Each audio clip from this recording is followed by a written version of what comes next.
So for today's video, pag-aaral natin ang kahalagahan ng Python at bakit nga ba ito ay magandang pag-aralan. Python was developed by Guido van Rossum.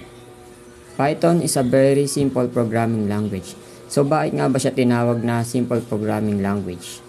Python was very popular sa mga software engineers, data analysis, mathematicians, scientists, accountant, and network engineers. So bakit nga bang maraming gumagamit kay Python?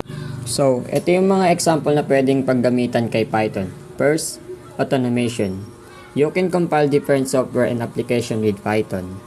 Next is data analysis. Data analysis is the technique of collecting, transforming, and organizing data to make future prediction and inform data-driven decision.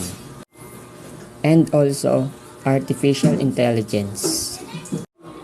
You can also create web application, mobile application, and desktop application. So, bakit nga ba napaka-popular ni Python? So, first, solve complex problem in less time with fewer line of codes. Example, you want to display hello world. For example, ito naman yung code kay C#. Then, ito naman yung example ng code para kay Java. And last, ito naman yung kay Python. So, bakit nga ba sobrang ikli ng code ni Python? Because gusto ni Python na mag-focus si programmer sa development kaysa sa debugging and finding errors. And isa rin sa mga bagay bakit naging popular si Python because sobrang dali niyang intindihin. If you're going to observe the code in Python, it uses English language, just like displaying the word hello world. Next, open source. Python is an open source programming and malawak ang kanyang sakop na community.